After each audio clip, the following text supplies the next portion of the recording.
Hello everyone and welcome to the online platform of Rao academy Bhopal. नमस्कार, आप सभी लोगों का राव एकेडमी भोपाल के ऑनलाइन प्लेटफॉर्म में बहुत बहुत स्वागत है। दोस्तों, जैसा कि आप लोगों को पता है कि आने वाली जो 16 फरवरी है, इस डेट को एमपीपीएससी प्रीलिम्स का एग्जाम होने वाला है। तो एमपीपीएससी प्रीलिम्स एग्जाम को टारगेट करते हुए राव एकेडमी भोपाल की तरफ से एक बहुत ही इंपॉर्टेंट सीरीज शुरू की गई है और यहाँ पर हमने ये टारगेट रखा है कि जो भी एमपीपीएससी प्रीलिम्स का कंप्लीट सिलेबस है मतलब यूनिट 1 से लेके यूनिट 10 तक का, उसे हम या तो एमसीक्यू के माध्यम से या फिर उस पर्टिकुलर टॉपिक की थ्योरी पोर्शन यहां पर करवाएंगे। फिलहाल मैं आप लोगों को बताना चाहूंगा, यहां पर हम यूनिट नंबर 7 मतलब जो हमारा साइंस एंड टेक वाला पोर्शन है, उसमें हम ऑलरेडी ह्यूमन एनाटॉमी जैसे digestive system, skeleton system, endocrine system, वो सब हम ऑलरेडी पढ़ चुके हैं। आज से हम शुरू करने वाले हैं एनवायरनमेंट और इकोलॉजी। आप लोगों को बताना चाहूंगा कि यहां पर इस वीडियो में हम 3 सेशन लेके आएंगे एनवायरनमेंट और इकोलॉजी की, जहां पर 100 महत्वपूर्ण प्रश्नों को डिटेल में डिस्कस किया जाएगा और ऐसा प्रॉमिस है कि जो भी क्वेश्चन पूछे जाएंगे वो 99.99% यहीं से होंगे। ठीक है ना? तो चलिए फिर क्लास को शुरू करते हैं बिना विलंब के। क्लास को शुरू करें उससे पहले इंपॉर्टेंट अनाउंसमेंट है सभी लोगों के लिए। राव एकेडमी भोपाल की तरफ से एमपीपीएससी प्रीलिम्स 2025 को टारगेट करते हुए एक बहुत ही इंपॉर्टेंट टेस्ट सीरीज शुरू की गई। इवन ये टेस्ट सीरीज चल भी रही है। तो अगर अभी तक आप लोगों ने इस टेस्ट सीरीज को ज्वाइन नहीं किया तो इस दिए गए नंबर पर 8319618002 इस नंबर पर कॉल करके आप इस टेस्ट सीरीज को घर बैठे ही ज्वाइन कर सकते हैं। अगर बात करें टेस्ट सीरीज की जो खास बात है, देख सकते हैं सबसे पहले यहाँ पर सिलेबस को यूनिट वाइज कवर किया गया है, बाद में फुल लेंथ टेस्ट है और साथ में सी सेट के भी पेपर है। तो एक होलिस्टिक अप्रोच को ध्यान में रखते हुए जो भी क्वेश्चंस डिजाइन किए गए हैं वो रिलेवेंट टू द एमपीपीएससी, मतलब जिस तरीके के क्वेश्चन एमपीपीएससी में पूछे जाते हैं उसी तरीके के क्वेश्चन यहाँ पर टेस्ट सीरीज में शामिल किए गए। ठीक है, तो अगर अभी तक आप लोगों ने टेस्ट सीरीज को ज्वाइन नहीं किया ना, तो आज ही इस नंबर पर कॉल करना है और खुद को या सभी लोगों को टेस्ट सीरीज के लिए जरूर अप्लाई करना है। देखिए, अगर बात करें, ये जो टेस्ट सीरीज है आपको मात्र 99 रुपए पर मिलने वाली है। तो देख सकते हैं आर्थिक रूप से भी ये बहुत ज्यादा महत्वपूर्ण होने वाली है। ये हमारे टारगेटेड बैच है, जैसे बुनियाद है, मंतव्य है, संपूर्ण है, सिद्धि है। तो किसी भी टारगेटेड बैच को ज्वाइन करके भी आप तैयारी को शुरू कर सकते हैं। यहां पर जो भी क्लासेज है वो ऑनलाइन ऑफलाइन दोनों ही मोड पर आपको मिलने वाली है। देखिए, अगर बात करें जो सबसे इंपॉर्टेंट और जो सबसे महत्वपूर्ण अनाउंसमेंट अभी फिलहाल चल रही है वो ये है, राव एकेडमी का online application Google play store पर आ चुका है। तो अगर अभी तक आप लोगों ने इस एप्लीकेशन को डाउनलोड नहीं किया तो क्लास खत्म होने के बाद या तो बारकोड स्कैन करेंगे या फिर सिंपली गूगल प्ले स्टोर पर जाना है, राव एकेडमी सर्च करना है और इस एप्लीकेशन को डाउनलोड करना है। ऐसा इसलिए बोल रहा हूं क्योंकि आगे चल के जो भी हमारी क्लासेज होंगी ना, वो हर कुछ कहां पर होगी, इसी राव एकेडमी के एप्लीकेशन में। क्लासेज है या फिर बोल सकते हैं डेली क्विजेज है, मॉक टेस्ट है, करंट इश्यूज से रिलेटेड कोई डिस्कशन है या फिर हमारा जो मेंटरशिप प्रोग्राम है, वो सब कुछ आपको कहां पर मिलेगा, इसी एप्लीकेशन पर। इसलिए खुद भी आपको डाउनलोड करना है, साथ में दोस्तों को भी प्रमोट करना है। ये हमारे सोशल मीडिया प्लेटफॉर्म है लाइक फेसबुक, यूट्यूब और टेलीग्राम। यहां पर भी आप हमसे जुड़ करके राव एकेडमी से रिलेटेड जो इंपॉर्टेंट अनाउंसमेंट है, नोटिफिकेशन है, उनको प्राप्त कर सकते हैं। तो चलिए फिर एक छोटे से इंट्रोडक्शन के बाद आज की क्लास को शुरू करेंगे। और देखिए, आज की जो क्लास होगी ना, एमसीक्यू के माध्यम से होगी, पहले ही बता दूं। तो सभी लोगों को आंसर करना है। ठीक है, चलिए देखेंगे। सबसे पहला सवाल आपकी स्क्रीन पर है, the concept of green house gas was postulated by. आपको बताना है कि जो ग्रीन हाउस गैसें हैं, इनकी अवधारणा या ग्रीन हाउस गैसों के बारे में सबसे पहली बार किसने बताया था? Option number A CC park, option number B JNN Jeffers, option number C Joseph Fourier या फिर ऑप्शन नंबर डी L जॉबलर। बहुत इंपॉर्टेंट क्वेश्चन है। आपको बताना है कि कौन से ऐसे वैज्ञानिक थे जिन्होंने सबसे पहली बार ग्रीन हाउस गैसों के बारे में बताया था। ठीक है, आंसर सभी को करना है। चलिए अब देखिए, जो इसका करेक्ट आंसर होने वाला है option number C Joseph Fourier. बहुत इंपॉर्टेंट है। जोसेफ फोरियर साहब ने ही सबसे पहले ग्रीन हाउस गैसों के बारे में बताया था। और कब बताया था लिखेंगे 1824। ठीक है ना, ये तो एक फैक्ट हो गया। अब मान के चलिए सर, ये जो ग्रीन हाउस गैसें हैं इनके बारे में ही पूछ ले कि आखिर ये है क्या ये हरे कलर की दिखती है इसलिए हम इन्हें बोलते हैं ग्रीन हाउस गैस? ऐसा नहीं है। देखिए, ग्रीन हाउस गैस बेसिकली इनके बारे में हम डिस्कस करें। मान के चलिए ये हमारे अर्थ का अर्थ का जो स्थलीय भाग है, टेरेस्ट्रियल पोर्शन है, स्थलीय भाग है, क्रस्ट है, और ये हमारी क्या है, सन। ध्यान से समझना, एकदम बहुत ध्यान से। अब जो सूर्य की किरणें हैं, जो सूर्य का प्रकाश है, पृथ्वी की सतह पर पड़ता है, तो जब सन रेज पृथ्वी की तरफ आती हैं, और आपको ही पता है कि सर यहां पर वायुमंडल है, वायुमंडल मतलब एयर्स की लेयर है, तो जब इनकमिंग सोलर वेज होती है, जो भी इनकमिंग लिखेंगे, जो भी इनकमिंग सोलर वेव होती है, सोलर वेव होती है या सोलर रेज होती है, या सूर्य से आने वाली जो किरणें होती है ना, उनकी अगर वेवलेंथ की बात करेंगे तो ये शॉर्ट होती है। कैसी होती है आप बताएंगे सर? शॉर्ट वेवलेंथ होती है। ठीक है भैया, तो आने में तो कोई दिक्कत नहीं है। मतलब दिन के समय पर जो हमारा स्थल वाला भाग है पृथ्वी का, वो गर्म हुआ। अब जब रात हुई तो ये जो टेरेस्ट्रियल या स्थलीय जो भाग है वो गर्म हो चुका है। तो अब रात के समय पर इस तरीके से टेरेस्ट्रियल रेडिएशन वायुमंडल में बाहर की तरफ जाते हैं, मतलब स्पेस की तरफ फिर से जाते हैं। तो ये जो टेरेस्ट्रियल रेडिएशन है, टेरेस्ट्रियल रेडिएशन है, जिन्हें बोलते हैं स्थलीय विकिरण। क्या बोलते हैं? हिंदी वाले बोलेंगे स्थलीय विकिरण। इनके साथ एक गलत बात यह है कि इनकी जो वेवलेंथ है वो होती है लॉन्ग वेव। मतलब सर पृथ्वी की सतह से जो स्थलीय विकिरण है, जो हीट है, उसकी वेवलेंथ कैसी भैया? लॉन्ग वेवलेंथ है। और ये जो वायुमंडल में उपस्थित गैसें हैं, इन लॉन्ग वेव वाली टेरेस्ट्रियल रेडिएशन को कैप्चर कर लेती है, कैप्चर या एब्जॉर्ब कर लेती है। ठीक है भैया, ये अच्छी बात भी है। ग्रीन हाउस गैस अच्छी चीज है, लेकिन अगर वो बैलेंस्ड वे में हो, कंट्रोल्ड वे में हो, और यही तो है ग्रीन हाउस प्रभाव, जो कि पृथ्वी के तापमान को बनाए रखती है। अगर ये ग्रीन हाउस गैस ना हो तो पता है पृथ्वी पर औसत तापमान कितना हो? लिख लेंगे भैया, -20 डिग्री सेंटीग्रेड। ठीक है, तो ग्रीन हाउस जो प्रभाव है सर, संतुलित या बैलेंस्ड वे में अगर बात करें तो बहुत अच्छी चीज है। बट धीरे धीरे जो प्रदूषण है वो बढ़ रहा है। प्रदूषण में बहुत सी ग्रीन हाउस गैसें हैं। जब ग्रीन हाउस गैसें हैं तो वो ज्यादा से ज्यादा टेरेस्ट्रियल जो रेज है, जो स्थलीय विकिरण है, उनको क्या करेंगे? एब्जॉर्ब करेंगे, कैप्चर करेंगे, जिससे पृथ्वी का जो तापमान है वो लगातार बढ़ रहा है। पृथ्वी का तापमान क्या बढ़ रहा है? लगातार बढ़ रहा है, और इसी को हम बोलते हैं ग्लोबल वार्मिंग। और ग्लोबल वार्मिंग से बहुत सारी समस्याएं होती हैं, जैसे जलवायु परिवर्तन होता है, जैसे जो ग्लेशियर है वो पिघल रहे हैं, जो समुद्र में जल का स्तर है वो बढ़ रहा है। तो बातें समझ में आई कैसे? तो ये जो ग्रीन हाउस गैसें हैं जो स्थलीय विकिरण को अवशोषित करती हैं, इनके बारे में सबसे पहली बार हमें किसने बताया था? Joseph Fourier. सभी लोग नोट करेंगे। चलिए देखिए, हर चीज को ना, हर एक क्वेश्चन को हमारा क्या उद्देश्य है कि बहुत ही डिटेल से हर एक चीज को यहां पर डिस्कस करना है। भले ही वो चीज क्वेश्चन के माध्यम से ना पूछी गई हो तो उसे हम डिटेल से यहां पर डिस्कस करेंगे। चलिए आगे बढ़ेंगे, और अगला सवाल आपकी स्क्रीन पर है, बहुत अच्छा क्वेश्चन है। In nitrogen cycle soil nitrates are transformed into free nitrogen by. बहुत अच्छा क्वेश्चन है।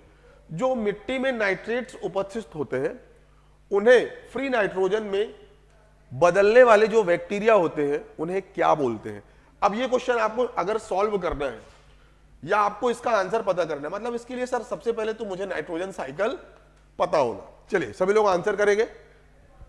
ऑप्शन नंबर ए है नाइट्रीफाइंग, ऑप्शन नंबर बी है डीनाइट्रीफाइंग, ऑप्शन नंबर सी है अमोनीफाइंग, या फिर ऑप्शन नंबर डी है बोथ, अमोनीफाइंग या बोथ। बहुत ही अच्छा सवाल है।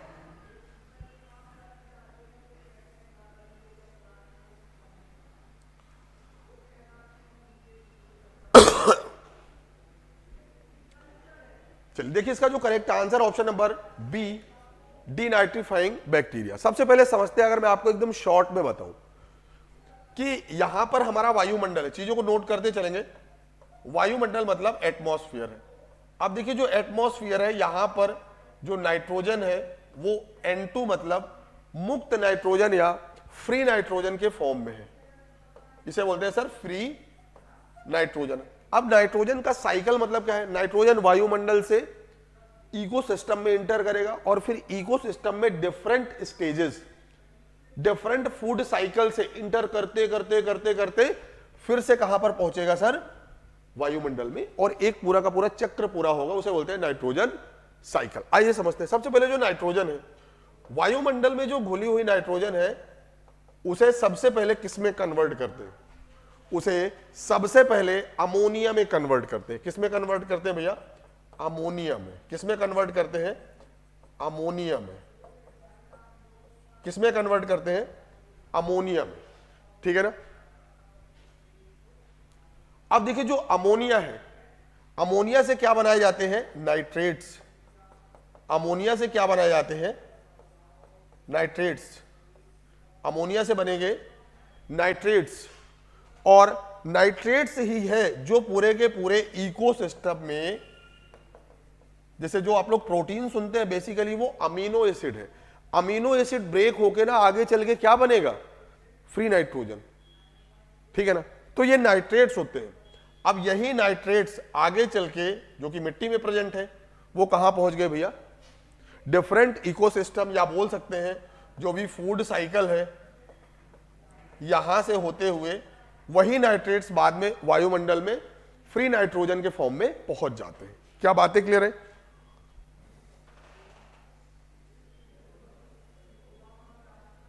अब ध्यान से सुनते हैं। सर ये जो फ्री नाइट्रोजन है वो अमोनिया में बदल गई, ठीक है ना?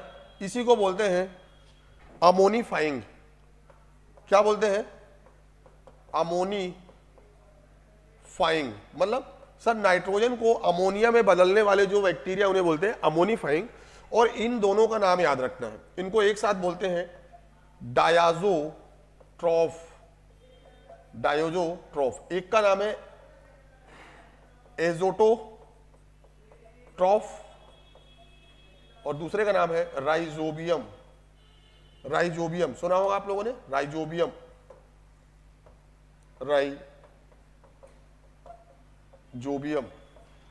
राइजोबियम। तो ये दो तरीके के जो बैक्टीरिया है वो फ्री नाइट्रोजन को किस में बदलते हैं? आप बताएंगे सर अमोनिया में।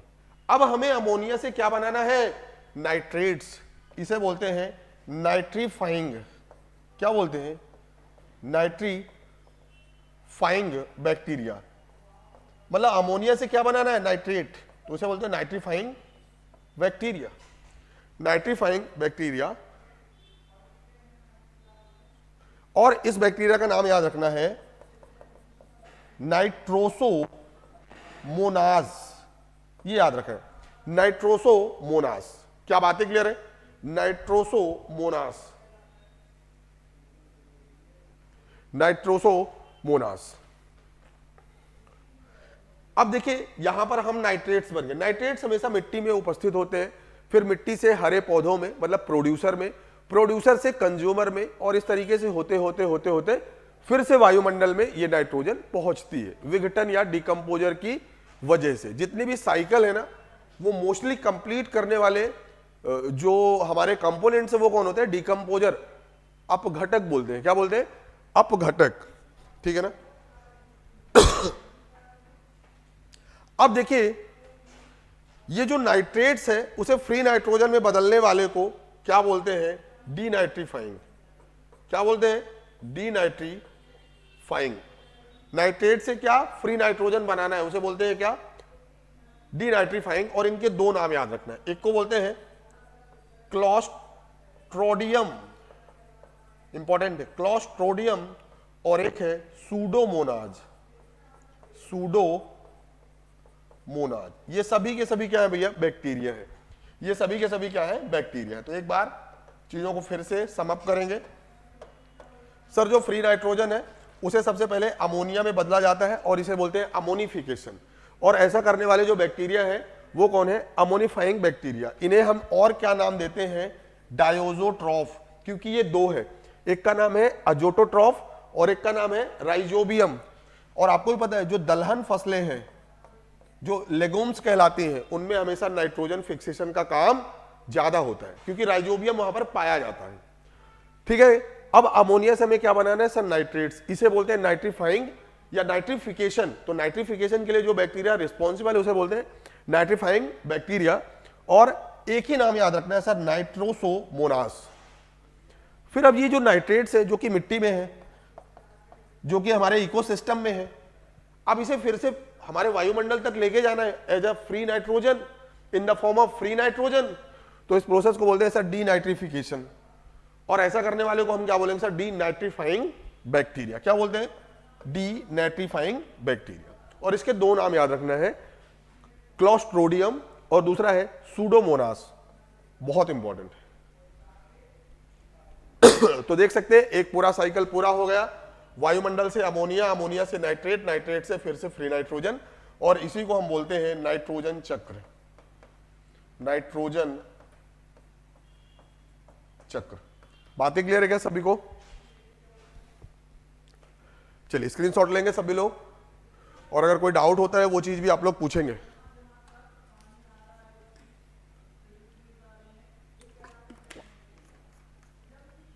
चलिए आगे बढ़ेंगे, और जो नेक्स्ट क्वेश्चन है आपकी स्क्रीन पर है, द टर्म एम स्ट्रिप्स। अक्सर आप लोगों ने खबरों में सुना होगा एक शब्द एम स्ट्रिप्स, इसका संबंध किससे है? Option number A, captive breeding of wild fauna, maintenance of tiger reserve, indigenous satellite navigation system, security of national highway. M strips का जो संबंध है वो किससे है? एम स्ट्रिप्स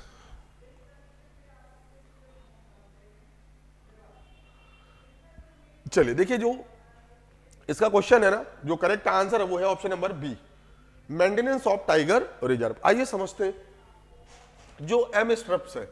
सबसे पहले तो उसका फुल फॉर्म आपको पता होना चाहिए, मॉनिटरिंग, मॉनिटरिंग, ठीक है ना, मॉनिटरिंग। फिर लिखेंगे system, S for system, monitoring system for tiger, for tiger, monitoring system for tiger, intensive protection, tiger intensive protection, intensive protection and ecological, and ecological status, and ecological status. तो देख सकते हैं sir यहां पर sir M से monitoring, S से system, T R से tiger, आई से इंटेंसिव, ठीक है ना, पी से प्रोटेक्शन, ई से इकोलॉजिकल और एस से स्टेटस। समझ में आई बात? बेसिकली ये एक एप्लीकेशन है, ये एक सॉफ्टवेयर सिस्टम है, और यहां पर तीन चीजें आपको याद रखना है सर, जीपीएस, जीआईएस और जो रिमोट सेंसिंग है, रिमोट सेंसिंग है, इसका उपयोग करना है किसके लिए? बाघ संरक्षण के लिए, बाघ संरक्षण के लिए। देखिए अगर मैं आपको बताऊं ना कि जितने भी भारत में टाइगर हैं उनकी कॉलर में एक चिप लगाई जाती है जिससे उसके मूवमेंट का हमें पता चलता है। अगर 2-3 दिन तक बाघ की मूवमेंट नहीं हो रही, मतलब वो खतरे में है। बात समझ में आई या नहीं? तो वो जो स्ट्रिप है, वो जो चिप है ना, उसी को बोलते हैं एम स्ट्रिप्स। स्ट्रिप का मतलब क्या होता है? चिप। बात समझ में आई क्या? अब सर ये जो एम स्ट्रिप्स है इसकी शुरुआत कब हुई? तो लिखेंगे वर्ष 2010, इंपॉर्टेंट है। और वर्ष 2010 में शुरू करने वाले कौन सी एजेंसी थी? एनटीसीए। अब ये एनटीसीए क्या है भैया? एनटीसीए मतलब national tiger conservation authority, national tiger conservation authority. और भारत में जो बाघों का संरक्षण है या भारत में जो प्रोजेक्ट टाइगर है उसके क्रियान्वयन, उसके एग्जीक्यूशन के लिए कौन जिम्मेदार है? एनटीसीए। और इसका गठन वर्ष 2005 में हुआ था, और एनटीसीए ने ही एम स्ट्रिप एक प्रोग्राम शुरू किया है। चीजों को स्क्रीनशॉट लेंगे सभी लोग, इससे ज्यादा कभी कुछ पूछेंगे नहीं। और प्रोजेक्ट टाइगर भारत में कब शुरू हुआ? 1973। प्रोजेक्ट एलिफेंट कब शुरू हुआ? 1992। तो ये है प्रोजेक्ट टाइगर 1973, और ये है प्रोजेक्ट एलिफेंट ठीक है ना। चलिए आगे बढ़ेंगे और अगला सवाल आपकी स्क्रीन पर है, बहुत अच्छा सवाल है। Consider the following statements in respect of trade related analysis of flora and fauna in commerce. Trade related aspect, ठीक है ना, ट्रेड रिलेटेड एनालिसिस ऑफ, मतलब ट्रैफिक का जो फुल फॉर्म है वो लिखा हुआ है। चलिए एक चीज तो आपके काम की चीज लिखी हुई है। चलिए ट्रैफिक का फुल फॉर्म यहां पर लिखा हुआ, जनरली एनवायरनमेंट में या फिर इंटरनेशनल ऑर्गेनाइजेशन में शॉर्ट फॉर्म आपको मिलेगा, उसका एलिवेटेड जो इलोंगेटेड फॉर्म ना, या उसका जो फुल फॉर्म है वो आपको याद करना होगा। तो देखिए जो ट्रैफिक का फुल फॉर्म है, trade related analysis of flora and fauna in commerce, इससे संबंधित दो कथन है। सबसे पहले it is under the United Nation Environment Programme, और दूसरा है it's mission to ensure that trade in wild plants and animal is not a threat to the conservation of nature. ये दोनों कथन पढ़ना है आपको, फिर बताना है कि कौन कौन से कथन यहां पर सही है। सही है, बहुत अच्छा क्वेश्चन है, बहुत ही अच्छा क्वेश्चन है, आंसर सभी को करना है।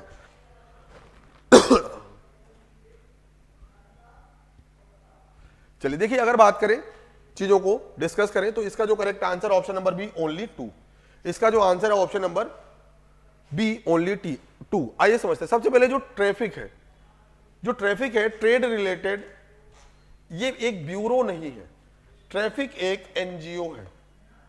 क्या है भैया? ट्रैफिक एक एनजीओ है, नॉन गवर्नमेंट ऑर्गेनाइजेशन है, और जिसकी स्थापना हुई थी 1976। कब हुई थी भैया? 1976। इस एनजीओ को चलाने वाले कौन है? दो लोग हैं, एक तो IUCN, international union for conservation of nature, और IUCN की स्थापना भी आपको याद रखना है 1948। कब हुई थी भैया? 1948। IUCN और एक एजेंसी आप लोगों ने सुना होगा, world wild life fund for nature, world wild life fund for nature, और WWF की स्थापना हुई 1969। तो सर ये दो इंटरनेशनल ऑर्गेनाइजेशन है जो मिलके एक एनजीओ चलाती हैं, और इस एनजीओ की शुरुआत हुई 1976। तो पहला तो कथन बिल्कुल गलत है, क्योंकि ये UNEP के तहत कोई ब्यूरो नहीं है, ये IUCN और WWF का एक एनजीओ है। पहली बात समझ में आई। दूसरा, इसका काम क्या है? तो देखिए ये एक रिसर्च का काम करता है, रिसर्च का काम करेगा, एक एनालिसिस का काम करेगा, विश्लेषण का काम करेगा। क्या विश्लेषण करेगा? कि मान के चलिए कोई भी वाइल्ड एनिमल है, कोई भी वाइल्ड प्लांट्स है, कोई भी जंगली पेड़ पौधा है, कोई भी जंगली जानवर है, अगर वो या उसका ट्रेड हो रहा है तो क्या उसके ट्रेड से पर्यावरण पर खतरा है या खतरा नहीं है। इस बात की जो रिपोर्ट है कौन पब्लिश करेगा, कौन एनालिसिस करके बताएगा? आप बताएंगे सर ट्रैफिक। क्या बातें समझ में आई? तो जो दूसरा कथन है बिल्कुल सही है, और जो पहला है वो गलत है। चीजों को नोट करेंगे, चलिए आगे बढ़ेंगे। और जो अगला सवाल है आपकी स्क्रीन पर है, the concept of carbon credit originated from which of one of the following. ये जो कार्बन क्रेडिट है, कार्बन उधार लेने की ये जो अवधारणा है, ठीक है ना, वो किस एक सम्मेलन से उत्पन्न हुई है? Option number A Kyoto, option number B Earth, option number C Doha, या फिर ऑप्शन नंबर डी मॉन्ट्रियल। बहुत इंपॉर्टेंट है। कार्बन क्रेडिट की जो अवधारणा है उसकी शुरुआत कहां से हुई? चलिए देखिए इसका जो correct answer option number A Kyoto protocol. Basically जो क्योटो प्रोटोकॉल है इसी को हम बोलते हैं Rio+5। ये क्योटो है कहां पर? जापान में। अब Rio+5 बोलिए या फिर बोल दीजिए भैया 1997। 1997 में क्योटो में एक सम्मेलन हुआ और यहां पर कार्बन क्रेडिट के कॉन्सेप्ट की ओरिजिन या उत्पत्ति हुई। आगे मैं थोड़ा सा बताऊंगा आपको कार्बन क्रेडिट है क्या।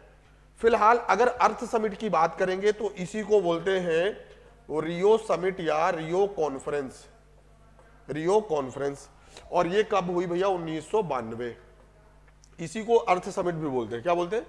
अर्थ समिट 1992। यहीं पर अर्थ समिट में ही एजेंडा 21 और सस्टेनेबल डेवलपमेंट की बात की गई थी। दो चीजें आपको याद रखना है। दोहा राउंड, देखिए बेसिकली जो दोहा है ना, उसका संबंध पर्यावरण से है ही नहीं, उसका संबंध पर्यावरण से है ही नहीं। बेसिकली ये इंटरनेशनल ट्रेड से संबंधित है। किससे संबंधित है? इंटरनेशनल ट्रेड, और दोहा जो सम्मेलन है वर्ष 2001 में हुआ था, ठीक है ना। तो इसका तो संबंध पर्यावरण से है नहीं, बेसिकली ये वर्ल्ड ट्रेड ऑर्गेनाइजेशन का है। मॉन्ट्रियल बहुत इंपॉर्टेंट, 1987 1987 में मॉन्ट्रियल प्रोटोकॉल है, और ये ओजोन परत से संबंधित है। किससे संबंधित है? ओजोन परत से संबंधित है, या फिर क्लोरोफ्लोरोकार्बन से संबंधित है। क्लोरोफ्लोरोकार्बन, ठीक है ना। चीजों को नोट करेंगे। अब देखिए ये जो यहां पर हमने देखा सर कि ये कार्बन क्रेडिट है क्या, तो देखिए हर देश को ऐसे एक चीज समझने की कोशिश करेंगे, हर देश को एक लिमिट दी जाती है कि आप इतना ही कार्बन का क्या करोगे, इमिशन करोगे।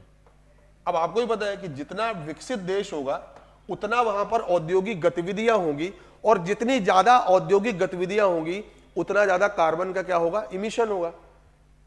अब मान के चलो भारत है, भारत में बहुत ज्यादा औद्योगिक गतिविधियां हुई, और भारत को जो क्रेडिबिलिटी या जितना कार्बन इमिशन करने का अधिकार दिया गया था, भारत ने अब कम समय में ही पूरा कर लिया। तो भारत ऐसे देश को ढूंढेगा जिसका अभी कार्बन क्रेडिट बचा हुआ है, और भारत उसके बदले का कार्बन इमिट करेगा। बात समझ में आई क्या? मतलब कार्बन क्रेडिट आप किसी दूसरे देश जहां पर ज्यादा औद्योगिक गतिविधियां नहीं है, जहां पर कार्बन का इमिशन ज्यादा नहीं है, उससे उसकी लिमिट ले सकते हो। बात समझ में? इसी को बोलते हैं कार्बन क्रेडिट। तो इसकी अवधारणा क्योटो प्रोटोकॉल 1997 से शुरू हुई है। चीजों को नोट करेंगे, चलिए आगे बढ़ेंगे। Which one of the following adopted agenda 21? देखिए अभी अभी मैंने आपको बताया कि जो एजेंडा 21 है इसकी शुरुआत कब हुई? 1992, और इसी को हम बोलते हैं अर्थ समिट, या इसी को बोलते हैं रियो समिट। ये रियो क्यों बोलते हैं? क्योंकि ये जो सम्मेलन है ब्राजील के एक शहर रियो डी जेनेरियो में हुआ था। इसी सम्मेलन में सबसे पहली बार सस्टेनेबल डेवलपमेंट के बारे में बात की गई, और एजेंडा 21 को एडॉप्ट किया गया। याद रखेंगे, देखिए सबसे पहले एजेंडा 21, फिर याद रखेंगे मिलेनियम डेवलपमेंट गोल, ठीक है ना, और फिर एसडीजी सस्टेनेबल डेवलपमेंट गोल। जो मिलेनियम थे वो 8 थे, और सस्टेनेबल कितने हैं? 17 हैं, ठीक है ना। तो जो बातें क्लियर है क्या? जो मिलेनियम है ये कब एक्सेप्ट मतलब एडॉप्ट हुए थे? वर्ष 2002, और कौन सा समझौता था, कौन सा सम्मेलन था? लिखेंगे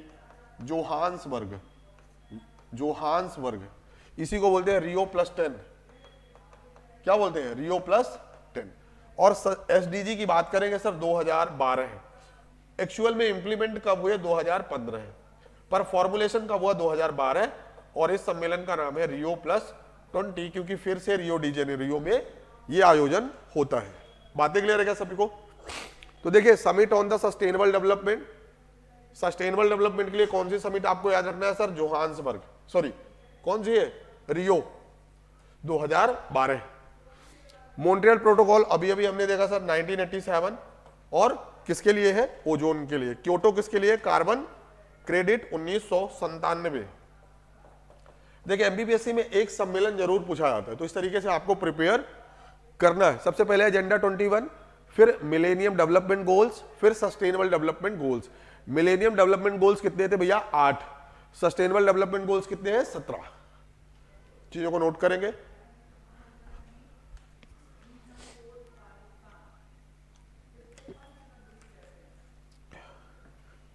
चलिए आगे बढ़ेंगे, और जो अगला सवाल है आपकी स्क्रीन पर है, बहुत इंपॉर्टेंट है। देखिए पर्यावरण में एक कर्व है, एक वक्र है, उसका नाम है कुजनेट। आपको बताना है जो कुजनेट कर्व है वो किसके किसके बीच में संबंध दर्शाता है। ऑप्शन नंबर ए है, it is a semi circle curve suggesting increase in the per capita income, increase the pollution. U shape curve suggesting the level of development and carbon emission. Suggest U-shaped relationship between the carbon emission and ozone layer depletion. Suggest a bell-shaped relationship between the concentration of the pollution and per capita real GDP. आपको बताना है sir Kuznets curve का संबंध किससे है? Kuznets curve का संबंध किससे है?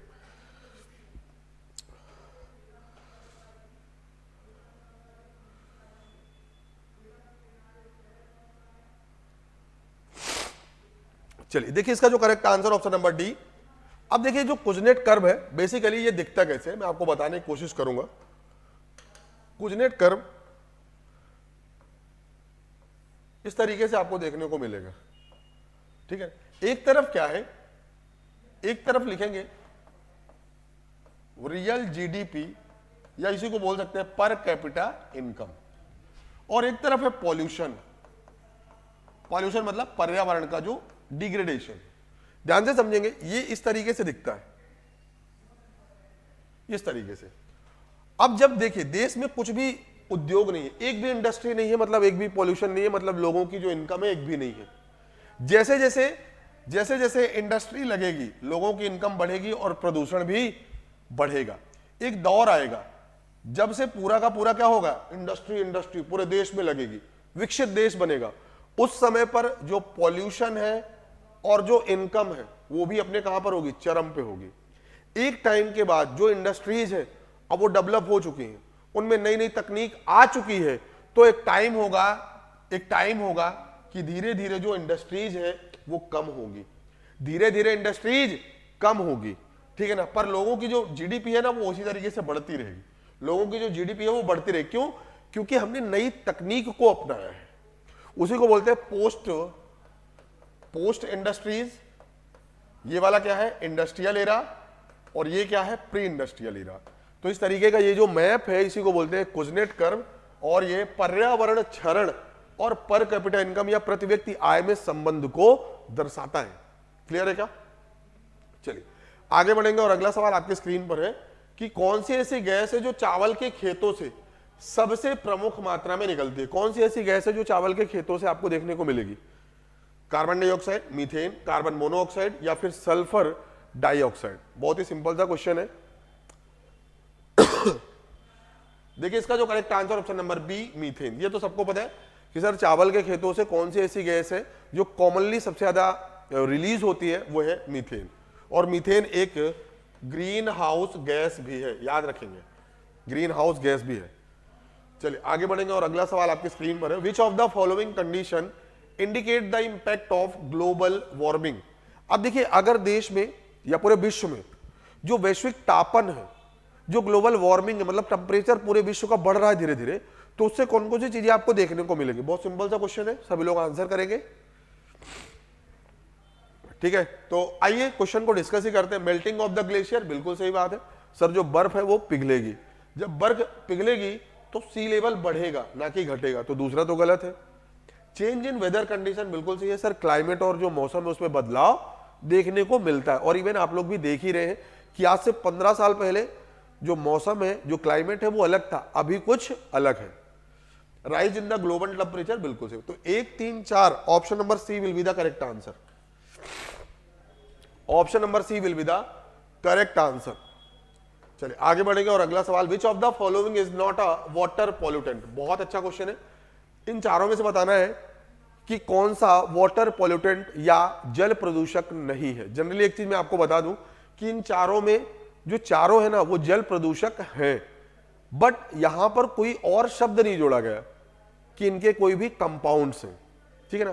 तो बताना है कि कौन सा ऐसा पॉल्यूटेंट है जो जल प्रदूषक का काम नहीं करता।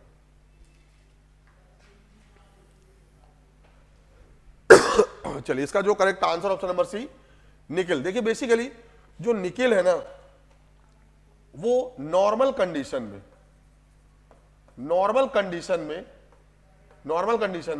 वाटर के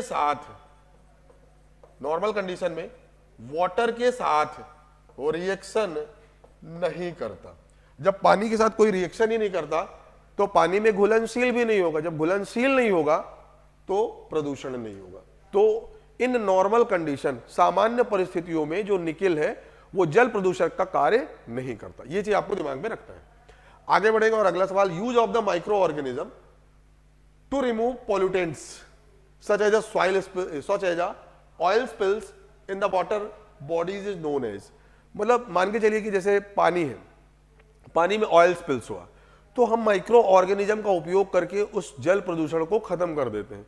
इस प्रोसेस को क्या बोलते हैं? सिंपली कि अगर आप प्रदूषण को खत्म करने के लिए किसी माइक्रो ऑर्गेनिज्म का उपयोग करते हैं, उसे आप क्या बोलते हैं? बहुत सिंपल सा क्वेश्चन है। Bio magnification, bio remediation, bio methanation, bio reduction, क्या बोलते हैं? चलिए देखिए, इसका जो correct answer option number B, bio remediation. ठीक है ना।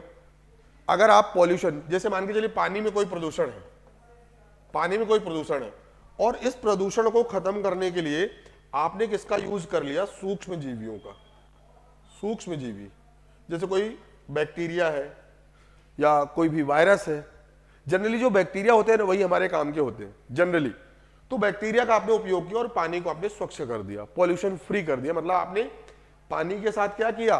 बायो रेमेडी की, बायो रेमेडिएशन किया। ठीक है ना। चलिए अब देखिए, बहुत अच्छा क्वेश्चन है। सही जोड़ी आपको मिलाना है ना। यहां पर बताने कि कौन कौन से जो पेयर है वो सही सुमेलित है, सही सुमेलित है। बहुत अच्छा क्वेश्चन है और बहुत इजी भी क्वेश्चन है।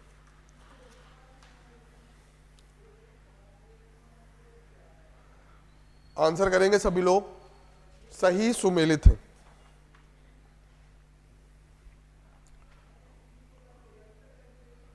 चलिए देखिए, इसका जो करेक्ट आंसर ऑप्शन नंबर ए, ओनली 1 और 2। आइए समझते हैं। सर जो वियना कन्वेंशन है, वियना कन्वेंशन है वो 1969 से में हुआ था और ओजोन लेयर से संबंधित है। बिल्कुल सही बात है। अगर स्टॉकहोम कन्वेंशन की बात करें, स्टॉकहोम कन्वेंशन ये 2001 में हुआ। कब हुआ भैया? ये समझौता 2001 में। और इसका भी संबंध, बिल्कुल सही बात है, हजार्डस वेस्ट और देयर डिस्पोजल से है। सही बात है। अब यहां पर ना परसिस्टेंट की भी बात की गई है, जिसे पीओपी बोलते हैं, परसिस्टेंट ऑर्गेनिक पॉल्यूटेंट्स। ठीक है, मतलब ये दूसरा ऑप्शन भी सही है। जो रॉटरडम कन्वेंशन है वो हजार्डस केमिकल्स की तो बात कर रहा है, लेकिन इनके ट्रांस बाउंड्री मूवमेंट की बात कर रहा है। मतलब अपने देश का कोई भी जहरीला कचरा है तो पाकिस्तान में आप नहीं भेज सकते। रॉटरडम कन्वेंशन हजार्डस केमिकल्स के ट्रांस बाउंड्री मूवमेंट को प्रोहिबिट करता है, मूवमेंट को प्रोहिबिट करता है। तो ये वाला तो गलत है भैया। रॉटरडम कन्वेंशन कब हुआ था? लिख सकते हैं 1998। एक्चुअली में हजार्डस केमिकल्स के मूवमेंट से संबंधित है, ना कि हजार्डस केमिकल से। लास्ट है बेजल कन्वेंशन। ये पीओपी से संबंधित नहीं है, ये पीओपी से संबंधित नहीं है। बेसिकली बेजल जो कन्वेंशन है, बेजल कन्वेंशन वो 1989 में है। कब है भैया? 1989 में।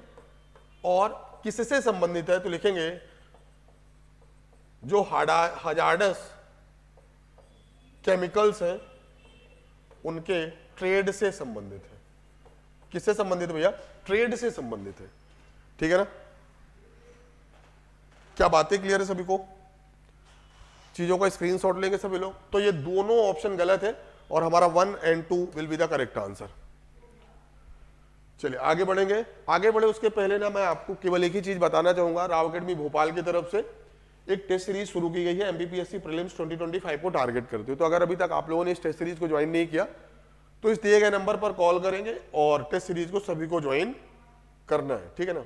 आगे बढ़े और अब देखेंगे which of the following is regarded as the main cause of ground water contamination. मतलब जो हमारा भूमिगत जल है प्रदूषित हो रहा है तो उसका प्रमुख कारण क्या है? Agriculture product, landfills, septic tanks या ऑल ऑफ द एबव।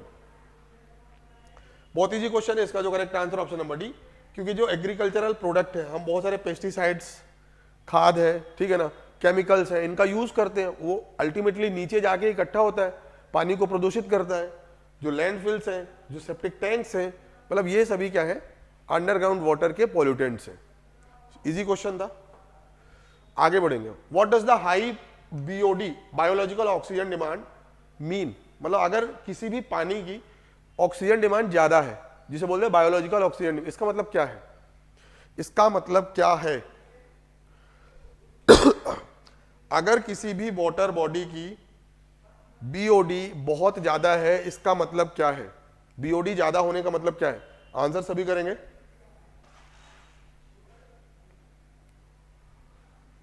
चलिए देखिए, इसका जो करेक्ट आंसर ऑप्शन नंबर है हाई माइक्रोबियल पॉल्यूशन। देखिए बेसिकली अगर पॉल्यूशन ज्यादा है और इसे पॉल्यूशन फ्री करना है, मतलब माइक्रोबियल ऑक्सीडेशन करना, ऑक्सीडेशन मतलब ऑक्सीजन की जरूरत होगी अगर पानी को फिर से हमें पॉल्यूशन फ्री करना है, तो जितना ज्यादा पॉल्यूशन होगा उतनी ही ज्यादा ऑक्सीजन की डिमांड होगी। बातें समझ में आ रही? जितना ज्यादा पॉल्यूशन होगा उतनी ही ज्यादा ऑक्सीजन की डिमांड होगी, और ये जो ऑक्सीजन की डिमांड है इसी को बोलते हैं बीओडी, बायोलॉजिकल ऑक्सीजन डिमांड। तो अगर बीओडी ज्यादा है मतलब वहां पर जो पॉल्यूशन है वो ज्यादा है, ठीक है ना। चलिए आगे बढ़ेंगे और अगला सवाल, नेशनल इन्वायरमेंटल रिसर्च इंस्टीट्यूट जिसे बोलते हैं नीरी, वो कहां है भैया? सिंपल सा क्वेश्चन है, नीरी कहां पर है? देहरादून, न्यू दिल्ली, जयपुर या नागपुर? नीरी कहां पर है? तो लिखेंगे भैया नीरी कहां पर है? नागपुर में, वेरी इंपॉर्टेंट। और इसकी स्थापना कब हुई थी ये चीज भी आपको याद रखना है, 1958। नेशनल एनवायरमेंटल रिसर्च इंस्टीट्यूट, राष्ट्रीय पर्यावरण अनुसंधान केंद्र कहां पर है? नागपुर में। स्थापना कब हुई? 1958। आगे बढ़ेंगे, which one of the following ecosystem is known as the land of big games? Easy question है। सबसे पहले प्रेरीज, टैगा, सवाना या सेल्वास, किस तरीके के जो हमारे इकोसिस्टम है उसे हम क्या बोलते हैं? Land of big games. देखिए इसका जो करेक्ट आंसर होना चाहिए सवाना। बेसिकली जो सवाना होते हैं ये ट्रॉपिकल बोल सकते हैं, जो ट्रॉपिक्स में आपको मिलेंगे, ट्रॉपिकल फॉरेस्ट होते हैं, ट्रॉपिकल फॉरेस्ट। और ट्रॉपिकल फॉरेस्ट में जो बायोडाइवर्सिटी है, बायोडाइवर्सिटी मतलब यहां पर विभिन्न प्रकार के पेड़ पौधे और जानवर आपको देखने को मिलेंगे। अब जब बहुत सारे जानवर हैं, बहुत सारे पेड़ पौधे हैं, तो वहां पर एक ऐसा दिखेगा ना कि एक खेल हो रहा है। खेल हो रहा मतलब शेर हिरण के पीछे है, हिरण घास है, घास खा रहा है, या फिर चूहा है, वो चूहा सपोज छोटे छोटे कीड़े खा रहा है, उस चूहे को कौन खा रहा है? शेर खा रहा है, मतलब सॉरी सांप खा रहा है। सांप को कौन उठा लेके गया? चील उठा के ले गया। तो एक ऐसा लगेगा ना सर यहाँ पर बहुत एक खेल चल रहा है। तो लैंड ऑफ बिग गेम्स हमेशा याद रखना है आपको, किसे बोलते हैं? Tropical savanna type. और ऐसा क्यों बोलते हैं? क्योंकि यहां पर बायोडाइवर्सिटी बहुत ज्यादा होती है। अब एक बात बताइए सर, रेगिस्तान का मैदान है, वहां पर क्या कोई खेलेगा? क्योंकि वहां पर बायोडाइवर्सिटी बहुत कम है। समझ में आई बात? चलिए, तो बायोटिक कंपोनेंट कौन सा भैया? इन चारों ऑप्शन में बताना है कि जो बायोटिक कंपोनेंट है वो कौन सा है? माइक्रो ऑर्गेनिज्म, प्लांट, एनिमल या सॉइल? कौन सा है बायोटिक कंपोनेंट? चलिए देखिए, बायोटिक का मतलब क्या होता है? इकोसिस्टम का जो लिविंग पार्ट है उसी को हम क्या बोलते हैं सर? बायोटिक। अब देखिए लिविंग पार्ट है उसे मतलब बायोटिक है। माइक्रो ऑर्गेनिज्म मतलब लिविंग, प्लांट मतलब लिविंग, एनिमल मतलब लिविंग, लेकिन जो मिट्टी है वो अबायोटिक कंपोनेंट है। क्या है? अबायोटिक कंपोनेंट, ठीक है ना। चलिए आगे बढ़ेंगे। मैंग्रोव फॉरेस्ट, देखिए इन्हीं को बोलते हैं टाइडल फॉरेस्ट। तो मैंग्रोव वन या टाइडल फॉरेस्ट सबसे ज्यादा एशिया में कहां पर है? फिलीपींस, इंडोनेशिया, मलेशिया या फिर इंडिया? कहां पर सबसे ज्यादा मैंग्रोव फॉरेस्ट आपको देखने को मिलेंगे? तो लिखेंगे इसका जो करेक्ट आंसर है इंडोनेशिया। और ये चीज भी याद रखना है, पूरे विश्व का 25% जो मैंग्रोव वन है आपको कहां पर मिलेगा? अकेले कहां पर? इंडोनेशिया। और अगर क्वेश्चन पूछे एशिया की जगह भारत में, भारत में कहां पर है भैया? वेस्ट बंगाल। और वेस्ट बंगाल में भी कहां पर? सुंदरबन। वेस्ट बंगाल में भी कहां पर? सुंदरबन, ठीक है। चलिए आगे बढ़ेंगे और अगला सवाल आपकी स्क्रीन पर है। ये जो इकोसिस्टम शब्द है वो किसने दिया था? Who coined the term ecosystem? AG Tansley, EP Odum, G Mendel या सीसी पार्क? इकोसिस्टम, देखिए दो शब्द आपको याद रखना है। ये एक तो देखिए इकोसिस्टम जो शब्द है वो किसने दिया था? एजी टेंसले ने दिया था, 1935 में दिया था। बेसिकली इकोसिस्टम मतलब एक ऐसा क्षेत्र जहां पर बायोटिक और अबायोटिक कंपोनेंट साथ में रहते हैं, और बायोटिक कंपोनेंट अपने सर्वाइवल के लिए किस पर डिपेंडेंट होते हैं? अबायोटिक कंपोनेंट पे। तो ये इसी को बोलते हैं इकोसिस्टम। ये शब्द दिया था एजी टेंसले। अब इकोसिस्टम की जो स्टडी है कि आखिर इनका जो संबंध है बायोटिक और अबायोटिक का वो किस तरीके का है, इस पर जो स्टडी है, जो रिसर्च है, उसी को बोलते हैं इकोलॉजी। और इकोलॉजी शब्द किसने दिया था? Ernst Haeckel. किसने दिया था? Ernst Haeckel. किसने दिया था? Ernst Haeckel. बहुत पहले दे दिया था। 1866। एक्चुअली में पहले इकोसिस्टम नहीं बोलते थे, इकोलॉजिकल सिस्टम बोलते थे, बड़ा इकोलॉजिकल सिस्टम, तो इकोसिस्टम जोड़ दिया गया, ठीक है ना। और किसने दिया था? एजी टेंसले, बहुत इंपॉर्टेंट है। चलिए आगे बढ़ेंगे। Which one of the following energy is most utilised in biomass. देखिए जो बायोमास है, बायोमास में सबसे ज्यादा जो एनर्जी है, या पूरे हमारे अगर बात करें पूरे अर्थ में सबसे ज्यादा जो सोर्स ऑफ एनर्जी है वो क्या है? सबको पता है सर, सोलर एनर्जी। क्यों? कि जितने भी प्रोड्यूसर है, प्रोड्यूसर एक ही है, आपको भी पता है सर, हरे पौधे, ग्रीन प्लांट। और ग्रीन प्लांट ही किसका उपयोग करते हैं? फोटोसिंथेसिस का। और जितना भी बायोमास में एनर्जी स्टोर है वो कहीं ना कहीं सोलर एनर्जी है, जो केमिकली किसमें कन्वर्ट की गई है? स्टार्च में, या फिर जो ग्लूकोज है इसमें, ठीक है ना। चलिए आगे बढ़ेंगे। Which of the following designated as the lungs of world. Lungs of the world, विश्व के जो फेफड़े हैं, किस प्रकार के जो वन है उन्हें बोला जाता है? तो देखिए इजी क्वेश्चन है, बस पहचानना आना चाहिए। लंग्स ऑफ द वर्ल्ड बोला जाता है अमेजन, जो अमेजन के जंगल है। अब देखिए जो अमेजन के जंगल है वो कैसे है? Equatorial evergreen forest. कैसे है? Equatorial evergreen. अब एवरग्रीन इसलिए है ना भैया, क्योंकि इक्वेटर या ट्रॉपिकल एरिया में आपको पता है बारिश अच्छी खासी होती है। जहां पर बारिश अच्छी खासी होगी वहां पर प्रोड्यूसर बहुत सारे होंगे। जब प्रोड्यूसर बहुत ज्यादा होंगे तो वहां पर variety of the flora and fauna, मतलब वहां पर डायवर्सिटी भी ज्यादा देखने को मिलती है, ठीक है ना। तो बेसिकली लंग्स इसीलिए बोल रहे हैं क्योंकि मोस्ट ऑफ द जो कार्बन डाइऑक्साइड है, या फिर बोल सकते हैं मोस्ट ऑफ द जो ऑक्सीजन है पूरे विश्व में सबसे ज्यादा यहीं से भी है, ठीक है ना। Lungs of the world. आगे बढ़ेंगे। The maximum diversity is found in, जो सबसे ज्यादा बायोडाइवर्सिटी है, अब ये मैंने आपको बताया कहां पर मिलेगी? हमेशा ट्रॉपिकल रेन फॉरेस्ट। कहां पर मिलेगी? Tropical rain forest. ये बताइए आर्कटिक कोनीफेरस, मतलब जो बर्फीले वन होते हैं, पहाड़ी में कोई रहेगा क्या? नहीं रहेगा, तो यहां पे भी कम होगी। जो टेम्परेट फॉरेस्ट होते हैं, शीतोष्ण वन, वहां पर भी इतनी बायोडाइवर्सिटी आपको देखने को नहीं मिलेगी। सबसे ज्यादा मिलेगी आपको ट्रॉपिकल फॉरेस्ट में, नोट करेंगे। और इससे भी ज्यादा ना इक्वेटोरियल में, इससे भी ज्यादा आपको कहां पर मिलेगी? इक्वेटोरियल में। सबसे ज्यादा इक्वेटोरियल, फिर ट्रॉपिकल, फिर टेम्परेट, फिर आर्कटिक। चलिए आगे बढ़ेंगे। Among the biotic components of the ecosystem, the producer system is, आपको बता दें इन चारों में से प्रोड्यूसर कौन है? किसी भी इकोसिस्टम में प्रोड्यूसर कौन होते हैं? हरे पौधे, क्योंकि वो अपना खाना खुद बनाते हैं फोटोसिंथेसिस से, तो हम क्या बोलते हैं? These are the producer. तो हमेशा प्रोड्यूसर कौन होते हैं? Green plants. और इसके अलावा जो भी होंगे ना वो सब कंज्यूमर होंगे, primary, secondary, tertiary and so on. आगे बढ़ेंगे। Which of the following components of the ecosystem act as intermediatory between the biotic and abiotic. देखिए अब एक तरफ है बायोटिक और एक तरफ है अबायोटिक, इनके बीच में हमेशा हमेशा इंटरमीडिएट का काम कौन करेगा? डिकम्पोजर। ये चीज दिमाग में याद रखना है। कौन करेंगे? डिकम्पोजर या अपघटक। अपघटक क्लियर है क्या? कौन करेंगे? अपघटक। अब लास्ट क्वेश्चन है, हरित विकास एक पुस्तक है, इसके लेखक कौन है? हरित विकास पुस्तक के लेखक कौन है? तो देखिए इसका जो आंसर है W.M. एडम्स। ये चीज भी आपको दिमाग में रखना है। तो चले फिर आज का ये जो छोटा सा सेशन था वो यहीं पर हम समाप्त करते हैं। सो आई होप आप लोगों को आज का ये सेशन अच्छा लगा होगा। तो क्लास को लाइक करना है, चैनल को सब्सक्राइब करना है, और सबसे इंपॉर्टेंट एज अ व्यूअर इस चैनल को, इस क्लास को दोस्तों के साथ ज्यादा से ज्यादा शेयर करना है। So thank you class and wish you all the best.